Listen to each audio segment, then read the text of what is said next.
There's the ding, and that means we're on. Hi, James. Hello, Matthew. So we were talking, and it doesn't feel like real life anymore, does it? No, it doesn't. Like nothing does. The fact that there are people that are living through the same things that we're living through that are happy as a puppy with two peckers about it is just fucking bizarre to me. That is odd, and that's an interesting colloquialism you use there. Yeah, I mean, Trump's cabinet picks seem like they're from a movie. People have been comparing it to Idiocracy. I think it's worse than that. Far worse. But yeah, well, that's what we're going to talk about. This is the Leftist Lens. Ta-da! We're recording this on November 24th. We took last week off. A couple people noticed. Really? Yeah, my brother of all people asked me why we took last week off. Said he's been watching, and my coworker Jeff, who listens, he noticed we took last week off too. Cool. All right, we're back, and I think I'm not 100% sure, but I think this is episode 50. Is on it? YouTube anyway? I think so. All right, so we're going to go over Trump's cabinet picks, and not all of them. There's too many, but we'll talk about the notable ones. We're going to talk a little bit about Russia and Ukraine, and of course, we'll talk about the International Criminal Court and what they did recently. All right, so up first, cabinet picks.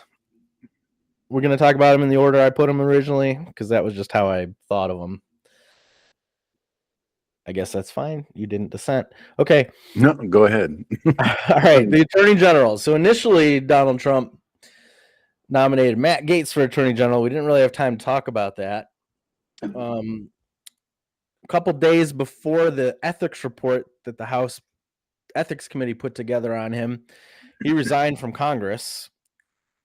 He made it seem like it was so that he could be nominated to be the Attorney General, but really it was just so they wouldn't release the ethics report. But then senators, including Republican senators, were saying we need that ethics report before we can vote on him to confirm him as Attorney General, and there was a lot of pressure about that. So he took his name off the list and said he doesn't want to be Attorney General. Surprise. Yeah. Also, he said he's not going to return to Congress even though he won his election. So I don't know how that works in Florida. Does DeSantis get to appoint someone, or do they have another? DeSantis has to appoint someone. I've seen a lot of Snopes type things about this. He cannot return to his seat having resigned from it. He's out. He's no longer my representative. Yeah, because I'm in his. Congratulations. I doubt you're going to get someone much better. No. But well, it's going to be. I was going to say it's going to be hard to find somebody worse, but Trump's entire cabinet is worse than. Yeah. So with Matt Gaetz out of the running for Attorney General, Trump went with Pam Bondi, a woman, former Attorney General in Florida. A little bit about her. First of all, she defended Trump in his first impeachment trial. She was on the team that defended him there. So she's a Trump loyalist. She was the lead counsel in a lawsuit out of Florida where they were trying to overturn the Affordable Care Act, otherwise known as Obamacare. They are the same thing, by the way. I've seen plenty of people be confused about that, saying they like the Affordable Care Act, but they hate Obamacare. They're literally the same fucking thing. You're an idiot.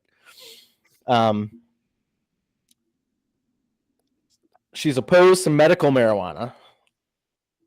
She's opposed to same-sex marriages. And she co-hosted a Fox Weekend show while she was still the Attorney General of Florida. I'm not sure how that's ethical, but she did that. I'm going to look up something else about her because I think this is the case. I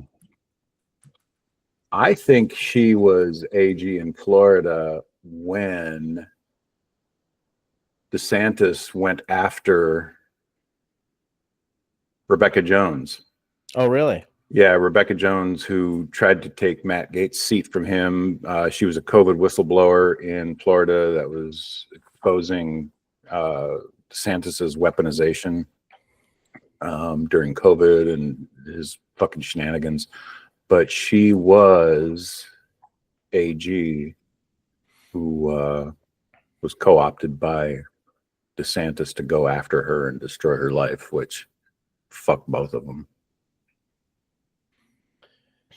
Indeed.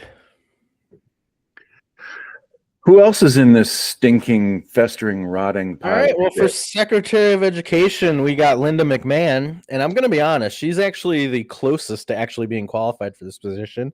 She does have a teaching certificate. I don't know if she's ever taught, ever. Being more famous as a World Wrestling Entertainment figure. What the fuck? She has run for Senate twice out of Connecticut. She lost both times. So I don't know what she's going to do. I don't know why you would want to be the secretary of a department that the person who's appointing you there has said repeatedly he wants eliminated. So that's interesting. But she also was sued as enabling in the early 90s. Several people around World Wrestling, it was called the World Wrestling Federation at the time, were touching little boys, and she was sued as enabling that. So I don't really know all the facts of that case, but she at a minimum turned a blind eye. Well, to the question, the question that you posed about, I don't know why she would be appointed to a agency he's going to dismantle. If you want to destroy an agency from within, appoint the most fucking disgusting, horrible person you can, and it'll expedite that destruction. I suppose, and that should have been Lauren Boebert. Yes. That would have been funnier, too. All right, up next, we got Pete Hegseth, Secretary of Defense. Good Lord. All right, so he's a host of a weekend show on Fox News. He's a Army reservist or National Guard. He's a National Guardist. He did do some active time, as most National Guard and reservists did during the Afghanistan and Iraq wars. He volunteered to work Biden's inauguration in 2021, but was not allowed because of his extremist tattoos. Now, they were talking about the Deus Vult tattoo. Deus Vult is a Christian motto from the Crusades that the Christian nationalists have recently adopted. But he also has iron crosses on his body that he says are Jewish crosses. I don't know what those Jewish crosses are. They look an awful lot like the German Iron Cross, which, although not specifically a Nazi thing, it was absolutely used by the Nazis, and it is famous as being affiliated with the Nazis, although it is more German in nature. It predates the Nazis, but in Germany still uses it today. I would like our Jewish audience to come in and comment on how in the hell those have anything to do with Jewish culture or history. Other than I've the never obvious. heard that before, but that's what he says they are. Yeah. So I think, allegedly, in my opinion, he's a Nazi, and that'll be great, having a Nazi in charge of the military.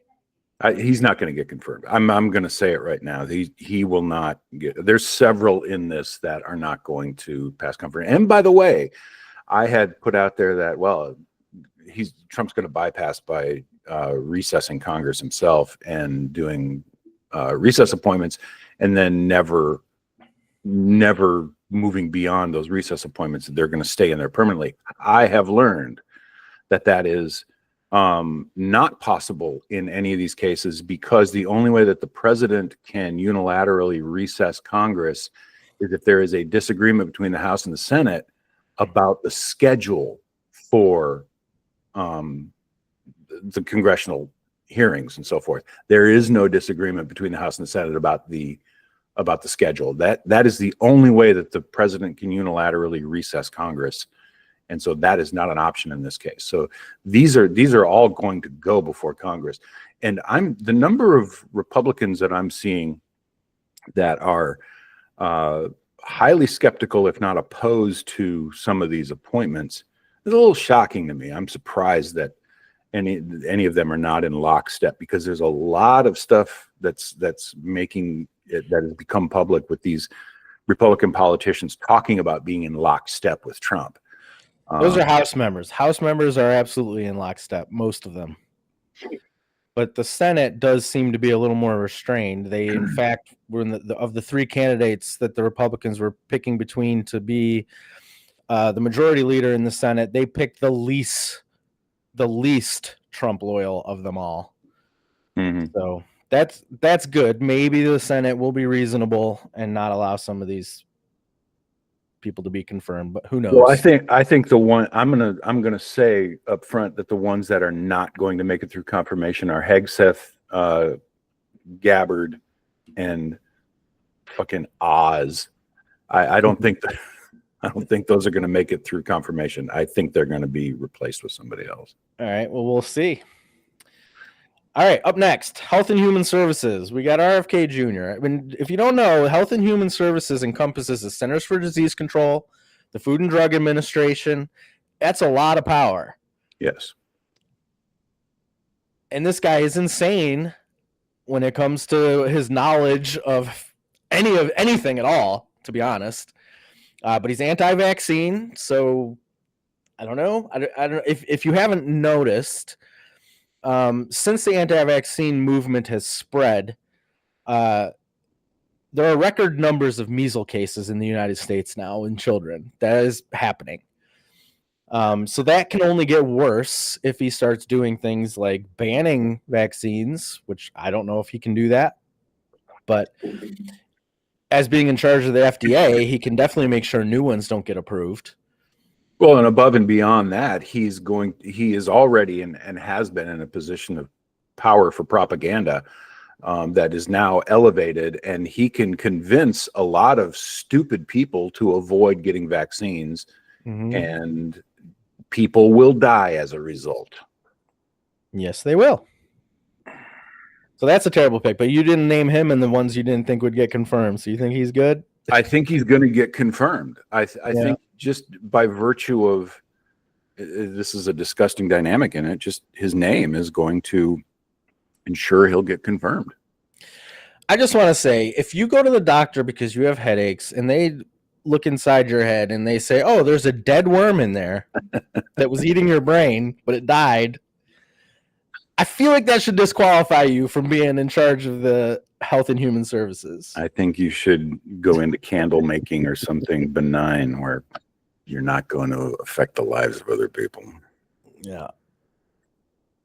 But he's a Kennedy, and Kennedys are entitled to everything and anything they want, and that's just how it's always been. And until that line dies out, it's going to continue to be that way. This is okay. I will say though, the other Kennedys have been speaking against him. Oh yeah, yeah. But so they'll have infighting in their family, which is nothing new. But yeah. Oh my God, fuck. All right. Secretary of Homeland Security, we got Kristi Noem, governor of one of the Dakotas. Neither one of them matter, so I don't know which one. But she is. Christ, turn the whole Midwest against us.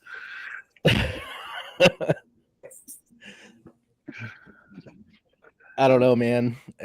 I've seen how the Dakotas vote. I don't really care what anyone from there has to say. But yeah, so she's famous for was she running for president? Why did we hear about that puppy story? I don't remember. I don't remember either. Anyway, she had a puppy that she couldn't train, so she killed it and threw it in a gravel pit, and that turned a lot of people against her.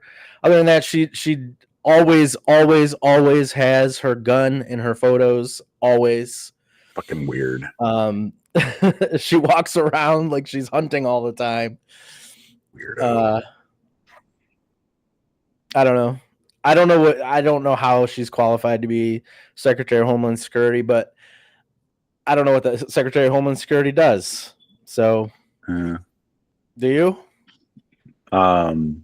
Peripherally, I guess I'm aware, but I don't. She might be another one that doesn't make it through the process. She's kind of an idiot. So yeah, I don't think she's going to do well in a Senate confirmation hearing. All right, now this one is the one that scares me the most. Tulsi Gabbard is director of national security or national intelligence. Not going to happen. I hope you're right, man, because that is insane. So we already know that when Trump was president the first time, our intelligence was getting leaked to Russia because a lot of our Russian assets were arrested or killed, more than usual when Trump was president the first time. So they were finding out who these assets in Russia were somehow. And I don't know if it was just because they were lax with their information or if because Trump was literally feeding it to Putin. Either one is possible. But Tulsi Gabbard is thought by many to be a Russian asset. And putting her in charge of national intelligence could be devastating. So I hope you're right and she doesn't get confirmed. But why nominate her? The only thing I can think of is because of her connection to Russia. Well, that and she's into Russia. Well, right, but she's also been sucking up to Trump and the Trumplicans since forever. But the piece that has been paraded around about her that I've seen that has a lot of meat to it is the fact that she was put on, what was it called? There's a federal list. She was flagged for her international travel patterns and her affiliations by the federal government, and put on and they rescinded this because she made a big stink about it publicly. But it's called Quiet Skies. It's kind of a no-fly list that puts your behavior under intense scrutiny. And she found out that she was on this list, and that came about not through somebody saying, "Oh, she needs to be fucking singled out." No, it was her pattern of affiliations and travel patterns that triggered a government algorithm that said, "Hey," the computer said, "Hey, you need to take a look at this fucking person, and in the meantime, we're going to restrict her movement." That to put somebody that wound up on that fucking list as director of intelligence is fucking crazy. Absolutely. So hopefully she doesn't get confirmed, because that could be the worst of all of these as far as long-term damage. All right, we got Howard Lutnick as the Commerce Secretary. He loves tariffs. That's why he was put there. And the interesting thing about him, he's the CEO of Cantor Fitzgerald, which is an investment banking investment company. They're famous for they occupied the top few floors of one of the World Trade Towers, and all of their employees died in 2001, except for him, because he was dropping his dog off at the vet or something. His brother died too. Oh, okay. But all their employees were in the office that day, all died. And he's famous because the very next day, his number one mission was to make sure those dead people didn't get paychecks. So he was criticized for that. What the fuck? That was the thing he was most cared about. Not the 650 of his employees that died in a terrorist attack, but making sure they didn't get their paychecks that they didn't deserve, because they obviously weren't working because they were dead. So he's a piece of shit, but he's in there because he's pro-tariffs, and that's what Trump wants, so that's why he's there. Scott Bessent is the Treasury Secretary. He's a hedge fund manager. What do you know that's good about a hedge fund manager? Nothing. But nothing. Well, but who did I see that was surprisingly happy about, a group of people that was surprisingly happy about this guy being put in that position? Yeah, crypto people, probably. No, it wasn't crypto people. Anyway, let me look it up. But carry on. What about this guy? He's a hedge fund manager, and there's not a whole lot about him that's terrible, but I don't know. I don't know who you want to be Treasury Secretary. Oh, hang on. He was a partner for George Soros Fund Management. So that's all I got. Yeah. Anyway, he's not wanted for diddling kids or anything like Matt Gaetz. So I don't know. Maybe he won't be terrible. He could be the least terrible of the bunch, and probably I hate to say it, but most qualified. Yeah. For the position he's being put in. All right. Then we got Dr. Oz, Mehmet Oz, in charge of Medicare and Medicaid. I don't know what qualifies him for that position. That's essentially administering insurance for millions of people. Yeah. You don't have to be a doctor for that, but you do need to know how to administer insurance, and I don't think he knows how to do that. What is he famous for? He has a TV show where he would tell you things are bad for you, like apple juice, but you could take this pill that has apples in it instead, and it's better for you. He's just like those fuckers that go through the grocery stores and tell you everything's poison, but then try to sell you a supplement. That's what he does. Mm-hmm.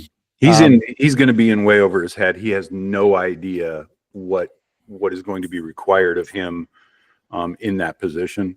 Yeah. He's going to be flailing and completely impotent, and he will try to distract from the fact that he's not qualified and doesn't know what he's doing. And I think that position will become just symbolic and less than functional. And I don't think there's potential for as much damage for him to be able to do as there are with other cabinet positions. I just think he is so unqualified for that position that he'll be impotent in it. Yeah. I'd like to send a special fuck you to Oprah for unleashing him on us.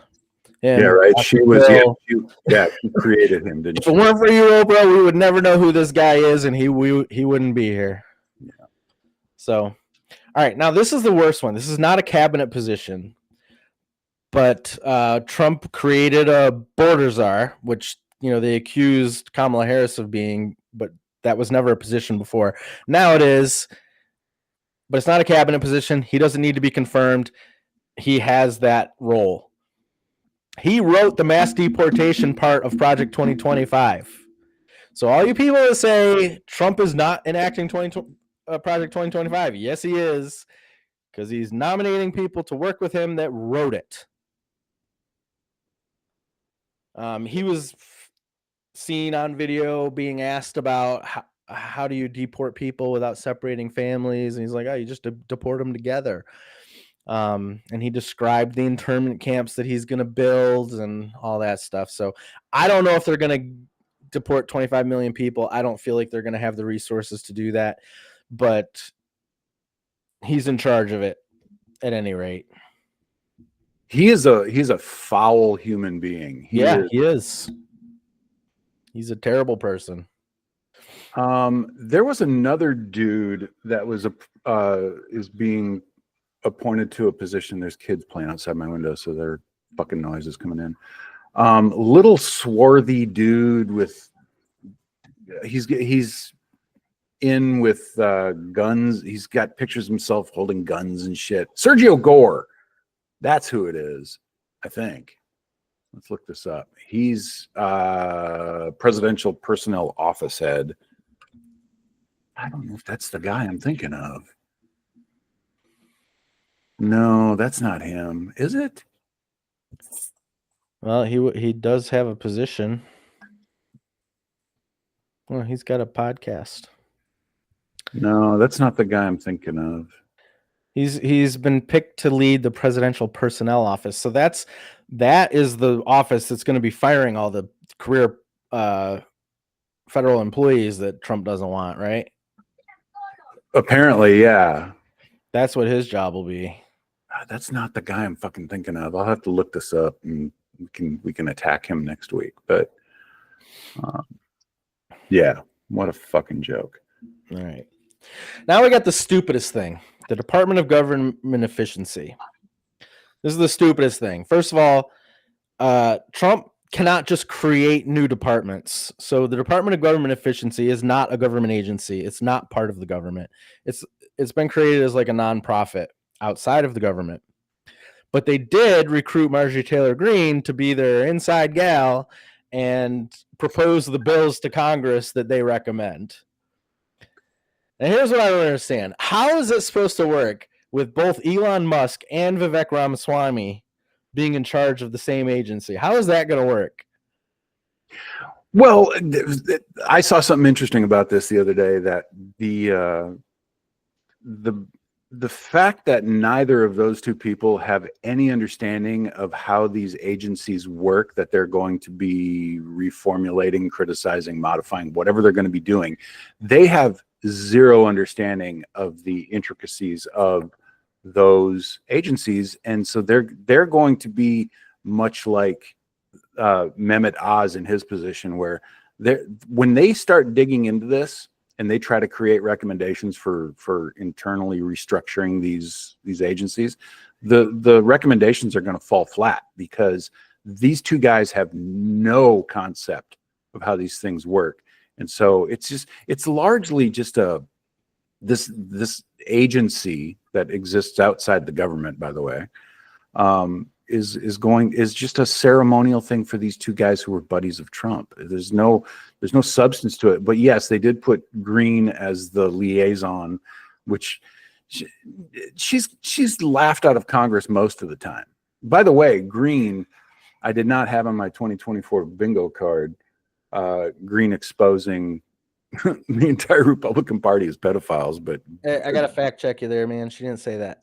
Well, I know she didn't say that. I'm saying that, but she's saying that, and if everybody in Congress, if every Republican in Congress had to resign for the same reasons that Matt Gaetz resigned, and she wasn't referring to Matt Gaetz being. She didn't say that.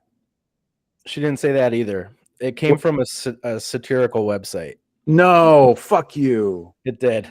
None of that hooks. None of that has meat. No. God damn it. I know, it's disappointing. It would be nice if she said that, but no, she didn't. Son of a bitch.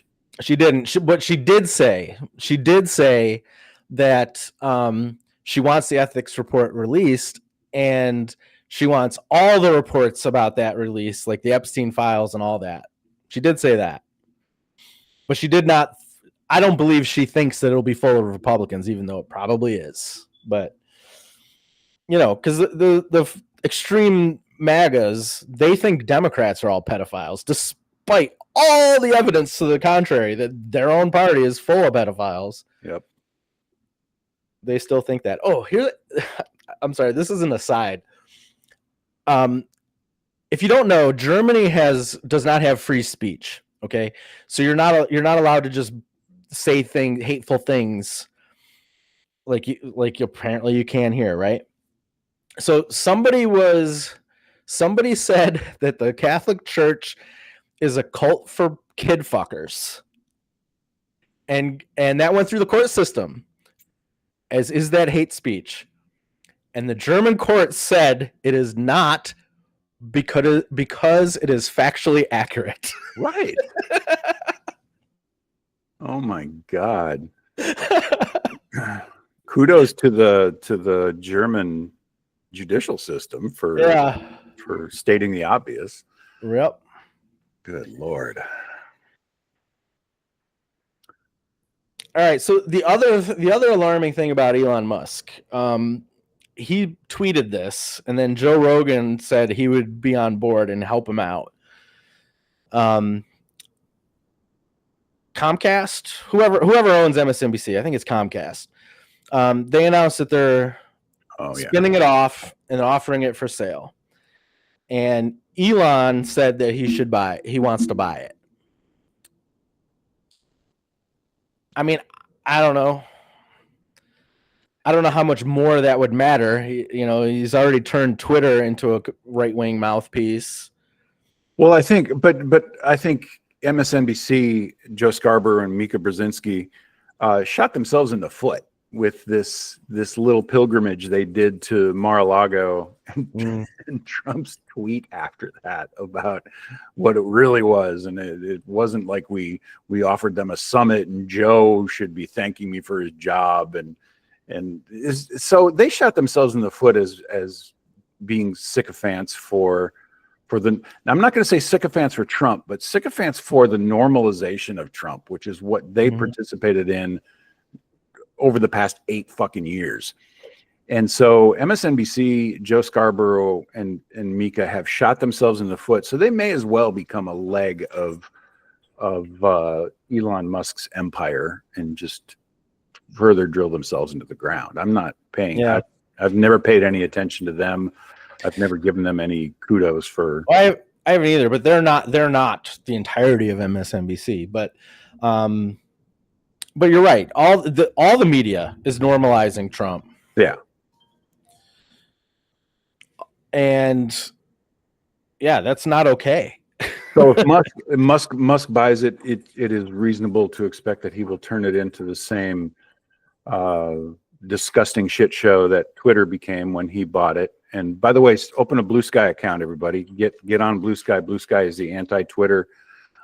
We have the momentum there. It's growing at the rate of 1 million new subscribers a day, and it is embarrassing for Musk at the very least. And so far, I've found a good community there. So, yeah, I've had a Blue Sky account for a while. I stay on Twitter. I don't know, man. I get a lot of content for this podcast from Twitter, quite frankly. So yeah. That's how I hear about things. That's why I hear about what the right wing things are, because Elon amplifies it all the time. Yeah. All right. So Russia used a new type of missile. Several European nations said it was an ICBM. Then Russia said it wasn't. Apparently, they told us, the United States, that they were going to use it Moments before the attack. Yeah. So I don't know what that was. That was just a flex, I guess. Well, the distinction in the disagreement about what it was, it's a long-range ballistic missile, and the media likes the term intercontinental ballistic missile because it's scarier. But it did leave the atmosphere. It did do a re-entry. It had multiple warheads that had individual targeting capabilities. So it was basically very, very similar to what an ICBM would be doing with a nuclear warhead with multiple re-entry vehicles with individual targeting. But these were conventional warheads. And the footage that I saw, assuming that footage was legit, I hate to say it, but it was pretty impressive. These individual re-entry vehicles individually targeting these assets on the ground was pretty scary. And apparently Putin has ramped up production of that particular missile type. Now, I think the next 6 weeks is where we're going to see the most intense escalation on the part of NATO and Ukraine. This is a NATO war. NATO is now directly involved. The only missing piece that makes this officially a war between NATO and Russia is when NATO starts using infantry and combat troops directly in these situations. But I think the next 6 weeks are going to be intense in terms of escalation of this, because this, from NATO's perspective, this war can't be going on once Trump holds the purse strings for the United States. Yeah. And there have been, European countries are doing things as if they're about to go to war, like full scale war. Yeah. They're telling their citizens to stock up on things. Germany has done that. Finland has done that. Sweden has done that. They're doing military exercises as if they're upping their military exercises as if they're about to do some real stuff. I don't think they want to have a full scale war with Russia, but I think they're thinking that they have to. I don't know. So we'll see what happens there. We know Trump won't be supportive of doing anything. So our funding for Ukraine is probably going to get shut off in January. The other NATO countries can, I do believe, take on Russia without us. I think they can. Yeah, and things that Putin has said when this recent escalation kicked up was that he has specifically called out the UK and Poland. And I think if this got to a point, again, I'm armchair quarterbacking here, but I think the most likely thing that we would see is Russia doing something directly against American assets in the UK and or Poland. There was a report this morning that I saw that U.S. air bases have identified about a half dozen what look like civilian level drones that have been flying near or over U.S. Air Force bases in the UK, and that is raising alarm bells as possible surveillance for the benefit of Russia. Yeah, and we talked about that before we started recording, that it'd be very easy for a Russian spy to launch a civilian style drone in the UK.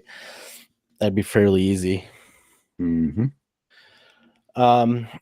Yeah, so that is something we're going to be watching closely to see how that goes. We took last week off. When did Biden authorize the long range missiles being used inside Russia? It's about 7 to 10 days ago. I mean, when it became we public. didn't talk about it. Right. So that's another thing that happened. That was right after they used this missile. No, it was right after the large scale air attack. Yes. So Russia launched a large scale air attack, the largest one yet of the war.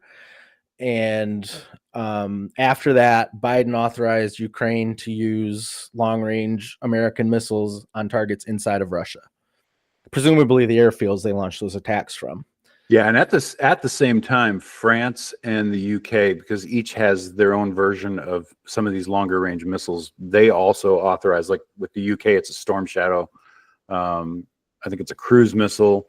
And then there's a French version that was also supplied to Ukraine, and the government of France has authorized the same long range use of their version. I'm not seeing what that version is called, but I just saw that this morning as well. So there was a coordinated escalation of this, again, in response to that large-scale attack that is occurring amongst NATO countries. Yeah, so then Russia responded by using this new type of missile. So Ukraine is still holding some territory inside of Russia. They've been holding that for a long time. Yeah, I haven't heard any updates on that. I haven't heard that Ukraine's been pushed out of it, or they haven't. I looked it up right before this. They're still there. Interesting. They're still holding. But of course, Russia is holding lots of Ukrainian territory as well. Yeah. But they are not negotiating peace. Neither one. Putin is scared. Putin is unnerved. I watched one of his recent press conferences, and he is clearly upset. And then I also saw yesterday that he relieved a general from his position because this general made some statement about there's been a victory in Ukraine for Russia, or the Ukrainian war is over and Russia has won or something. This general said something so off the hook that Putin said, yeah, you need to take a seat, and relieved him of his position. Yeah. Yeah, I think there's a potential, and I saw that Biden did warn, or somebody in Biden's cabinet did warn Putin about the fact that if this goes on much longer, there's the risk of a civil war in Russia that is not friendly to Putin. So there's a lot of unraveling that can happen in the next 6 weeks to 3 months. None of it's good. Yeah.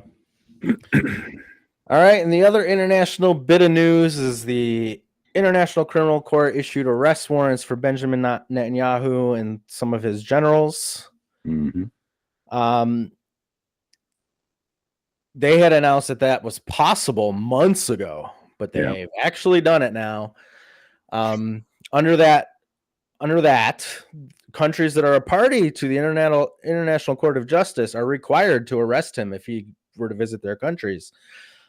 Several countries who are a party to that treaty, like France and Canada, have said they will honor those warrants if Netanyahu steps foot on their soil. The United States, however, is not a member of that treaty, so will not. And Jean-Pierre, whoever the press secretary is, Jean-Pierre, something, that's her last name, right? Yeah. She gave this speech about how they have no jurisdiction and they're not. That's 100% what their jurisdiction is war crimes. That is what their jurisdiction is. And she's up there. They don't have jurisdiction in this matter. And we feel it's a rush to judgment and all this stuff. Well, and then I saw Lindsey Graham made a statement the other day about any of our allied countries or any other countries that might think about enforcing this arrest warrant against Netanyahu and his people, saying that if you do that, we will crush you. we'll What crush the your economy. He said. Yeah. What the fuck is wrong with us? We are the fucking bad place. We are. We are. Ugh. Yeah, it's unnerving. But I'm going to talk about something else. We had a text exchange about World War III earlier in the week. Oh yeah. And it feels like it's inevitable. It feels like it's going to happen someday. And in the Star Trek universe, everything is better after that, right? I didn't consider that. Upside to everything, I guess. Everything's better after that. Oh my god. But yeah, and there is a rise of nationalism, which is what caused, World War II is essentially caused by nationalism. Yep. And there's a rise of nationalism in the United States and in Europe again. But there's also more anti-nationalism than I think there ever has been. More people are against that than ever before. Like, it would be hard in World War II when the United States didn't want to get involved, but when Japan bombed Pearl Harbor, all the Americans were like, oh my God, yes, let's go. Let's fight Japan, right? Yeah. I don't feel like that would happen today. No. I think, a certain percentage of the population would be like that, but far more people would be like, nah, fuck that. I ain't fighting for this country. And I don't mean just the United States. I feel like that's true in Europe too. Yeah. So it would be hard to find the people willing to prolong a World War III. Yeah. And I don't just mean you'd have a hard time finding people willing to fight, but I'm not sure you'd have people willing to make the bombs and planes and all that shit either. Yeah. Popular support would definitely not be there. I mean, the more recent time that propaganda was used to create the illusion of unity amongst our population was 9/11, when we got, according to everything that you saw through the lens of the media, the entire world was united against, I'm going to say it, united against Islam. And the rebirth of Islamophobia came from that, and everybody was united. But I think today the lines of division in this country are much clearer and more defined than they've been during these other opportunities for propaganda. I think you're right that there would not be popular support for whatever. And by the way, I hate using the term World War III, but there is in no way that it's going to look like any other thing that we would have labeled as such, as a world war. I think that if this happens, and I think the most recent red flag with the potential for this is the fact that North Korea has supplied tens of thousands of their troops to fight against Ukraine. But I don't think that if this gets escalated further, it's not going to be like an infantry war. There's not going to be a whole lot of boots on the ground with this. I think it's going to be a war of attrition, and it's going to be an air war a la Desert Storm in the early days. And I don't think it's going to be taking of territory for either side. This is going to be, I'm going to beat you down until you concede and say you're going to stop, and then that's where it stops. This isn't about seizing territory. It won't be about seizing territory, because I think if this escalates in the worst possible way, there won't be territory to seize. This is the thing that people tend to forget about the idea of a nuclear war, is that if the side using nuclear munitions has ambitions to grow their empire and seize acreage, most of the nuclear weapons that would be used today would make that territory unusable. And that's not people's goal in this. I think if you're looking to punish the other side and you don't care about what remains of their territory, then you use those things and just say the hell with it. Yeah. So, and also, when I say that World War III seems inevitable, I don't mean it necessarily has to be soon. if we don't fight it over what's currently going on in the world, we're going to fight over fresh water at some point.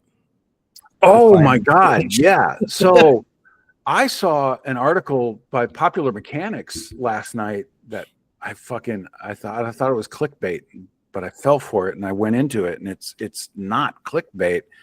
Is that the Earth has tilted 31.5 inches further into it, the tilt of its axis. And they claim that the scientists that are looking at this saying it's because of pumping of groundwater.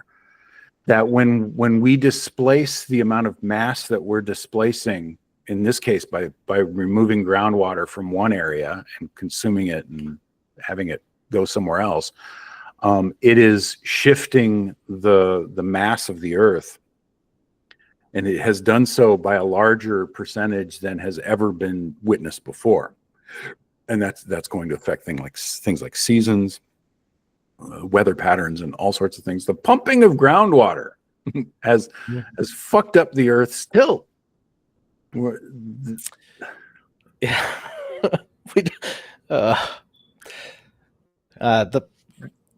We should just give up, man.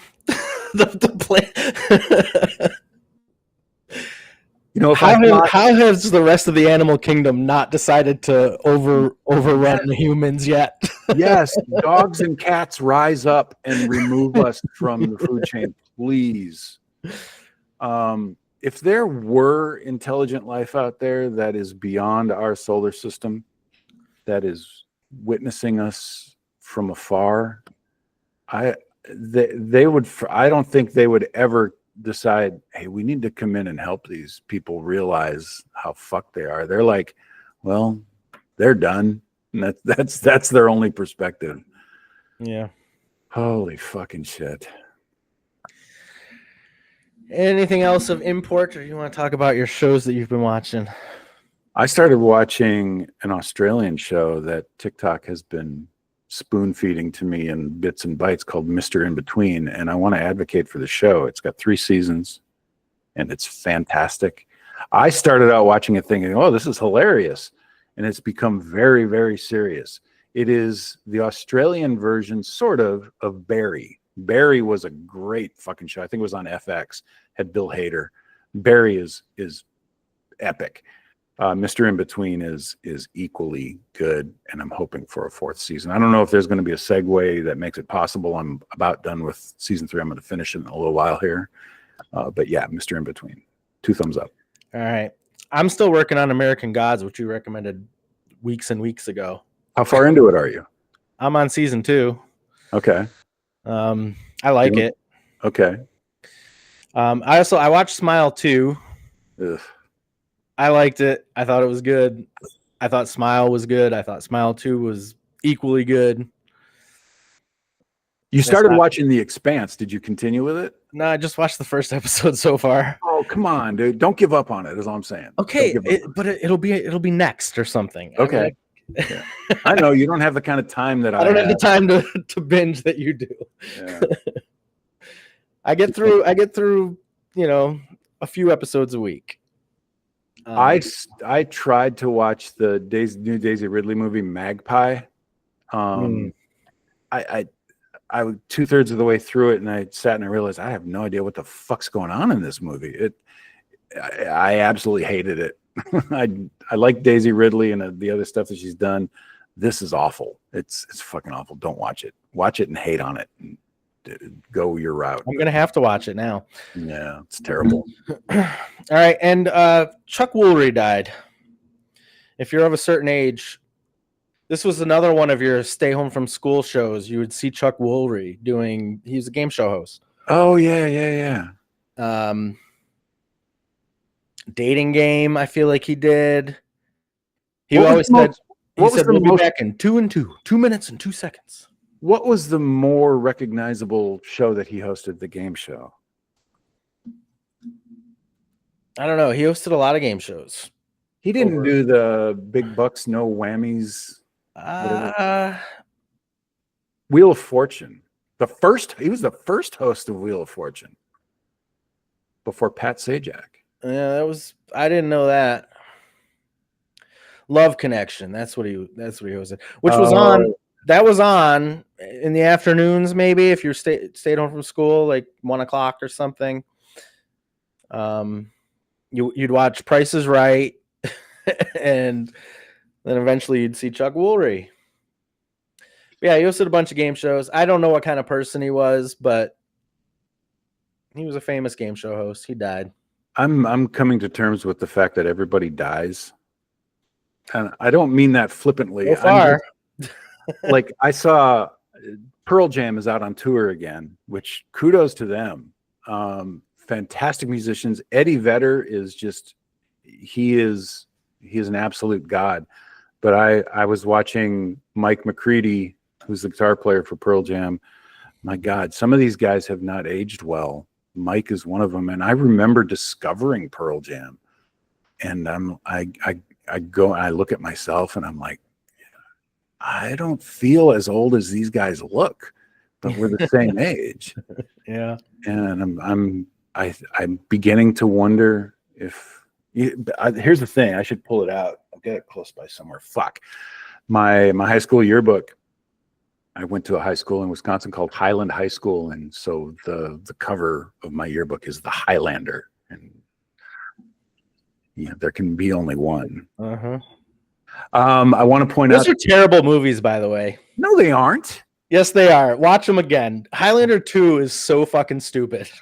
The Highlander is kind of good, but Highlander 2 is stupid. Highlander 3 is stupid. The TV show is stupid. I loved them too when I watched them originally when I was much younger, but I tried to watch them again. They are stupid.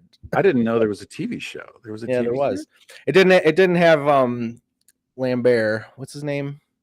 Christopher Lambert. It didn't have him. Yeah. It was Duncan. It wasn't. It was a different character. It was like Duncan MacLeod or something, like his nephew or something like that was the character in the TV show. Second cousin once removed. Yeah. Guillermo del Toro is remaking Frankenstein. I'm excited for that. I love that'd be good movies. That should be good. Yeah, I've seen stills from the current filming of it, and they look really good. The Frankenstein monster is not the typical Frankenstein monster. This not the big green guy with the bolts coming out of his head. No, in fact, he's like extremely tall, and it almost looks like the guy. It can't be this guy because that guy doesn't look normal. The guy who played the alien in the Alien Romulus movie, who's I think is a Ukrainian basketball player, who's like he's got some sort of physical syndrome where he's like ridiculously tall and lanky. But I'm our fans. It might be that. Yeah, that guy. They had to do very little prosthetics for him to play the hybrid alien. I've still never seen any of the Alien movies. I don't even fucking know you. I intend to. I don't know why I didn't. I just never have. You like sci-fi though. I do. It's like a staple of sci-fi. The xenomorph. My God, I'll get to it. Time's running out. You're getting old. You're going to be dead soon like I am. So you better get on it. Yeah, we all might be dead soon. All right. We got to leave it at that. Have a great week, everybody. Oh, God. See you all next week, and hopefully things are better, but I'm not holding up. All right. Peace out, people.